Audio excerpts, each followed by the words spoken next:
Guys, spring is just around the corner and is the perfect time to refresh your routine. Let me tell you a change I have made. I have ditched endless cups of coffee for something better, mud water. If you're looking to cut out those coffee jitters or that midday slump, mud water is perfect for you. It's not your average cup of joe. With a blend of cacao, chai, turmeric, and adaptogenic mushrooms, it will help you feel more focused without the crash. It's smooth, steady, and honestly, it just makes you feel better. And now mud water is available at Target and Sprouts locations throughout the US. So it has never been easier to grab a cup of this pick-me-up. There's also caffeine-free blends available. Functional mushrooms seem to be all the hype right now, so join the club. Head to mudwater.com and grab your starter kit today. Right now, our listeners get over 40% off your entire order, plus free shipping and a free rechargeable frother when you use the code Chael.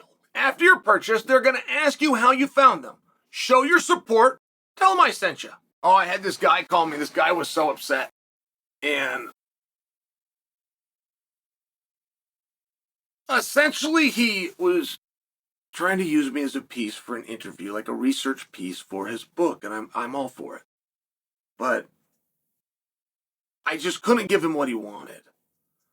And you gotta understand, to change the world as we know it, why kill a man when you can kill an idea? Like truly, to avoid a war, to change the world. You can change all the ideas, so now there's nothing to fight about. This is very serious stuff. But to do that, psychologists will tell you it takes 20 years. And the only reason is you got to take a brand new batch of kids. You're not going to reconvince anybody that's got beliefs or traditions or knowledge or something that they saw or that they were told from their parents. You're not going to do that. You can hold as many elections as you want. It's not going to get done. You're going to have to live with this and work in those confines, or you're going to have war to overthrow an idea. Well, you can avoid both if you have 20 years. Now you can just come with a brand new dialogue, have brand new babies who haven't seen anything or been told anything, win the education system, convince those babies, let 20 years goes by, now those babies are voters, and now you can win those elections. And now you don't have to kill those people because you have killed an idea. And, okay, it's a bit of an interesting concept, but it was about that long ago.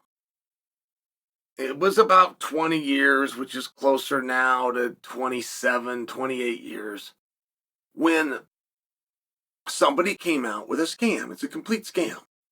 But that scam that is now widely believed by the world is that in the world of sport, it is mental, not physical. It is 80% mental. It is only 20% physical. What a bunch of bullshit. Come on. I mean, of all the stupid things that anybody could ever say and get people to believe, saying something stupid, it's the idea that you can get people to believe it. A sport is 80% mental. Really? And with what rule or bylaw in said sport you choose? Bring badminton for it if you would like. Bring any sport you would like. With what rule and what bylaw do you come to the conclusion that thinking about it is more important than doing it? With what ball can I get across the net, into a net, across the line, over the line, and score points because I thought about it, or I wanted it, or I dreamt about it, or I meditated on it more than my opponent? In what sport do I not have to physically pick that damn ball up and get it over there? It is truly one of the most ridiculous things. And I lived through it, but barely. Like, this wasn't a thing when I was born. I was born in the 70s. It wasn't a thing. Like, this book came along, and I kind of remember it. I was young enough. I was 4th or 5th grade, but I kind of remember the time the world started going in this really weird direction. And it was a weird direction just because it was so wildly untrue. And I knew what I knew about sports through PE class, and then what I knew from my own life for competitiveness was only wrestling. But wrestling was so physical and it was so demanding. And it was so much about speed and strength and not necessarily in that order. And that's before you get into your holds and your techniques and your positions, before you get into any of that. And none of that. Not any little teeny tiny part of that. 100% of that is physical. So, somewhere over time, you get these guys, they're not born with very good DNA, or they have a level of laziness where they don't, right? You can either be born with it or you can get in the gym and you can go get it. But those are your two options. So somewhere over time, there was enough non-producers to outweigh the producers, and they created a story. And the story was that this is mental, not physical. David and Goliath, size doesn't matter, strength doesn't matter.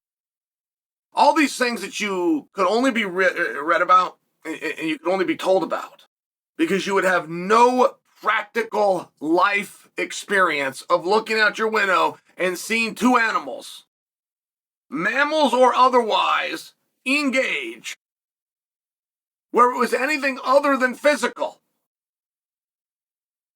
And as I'm speaking to this guy, I'm trying to give him very good insight. I'm trying to give him things for a book. I'm trying to give him things that are brand new for a book. And one of those is just the truth.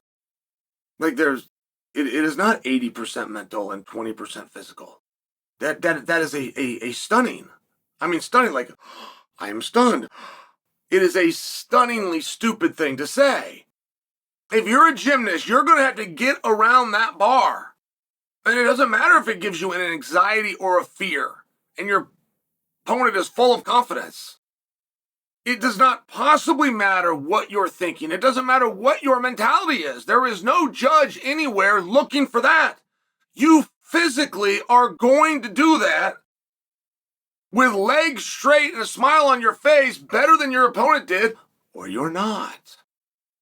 So when I'm speaking to this guy, I know, and I'm trying to help him. So there was a reason he sends an email, like, if there's a reason I took the call. I'm trying to help him, but I'm trying to help him by giving him something that he doesn't have. This whole idea that it's mental is a scam. It's a lie. Right? But you're not going to meet anybody that's secretly keeping there kind of looking around and they secretly go see a hypnotist or a sports psychologist and they don't want anyone to know. But you are going to have some people that are looking around and they take a needle and they put a bunch of chemicals into their ass to make themselves bigger.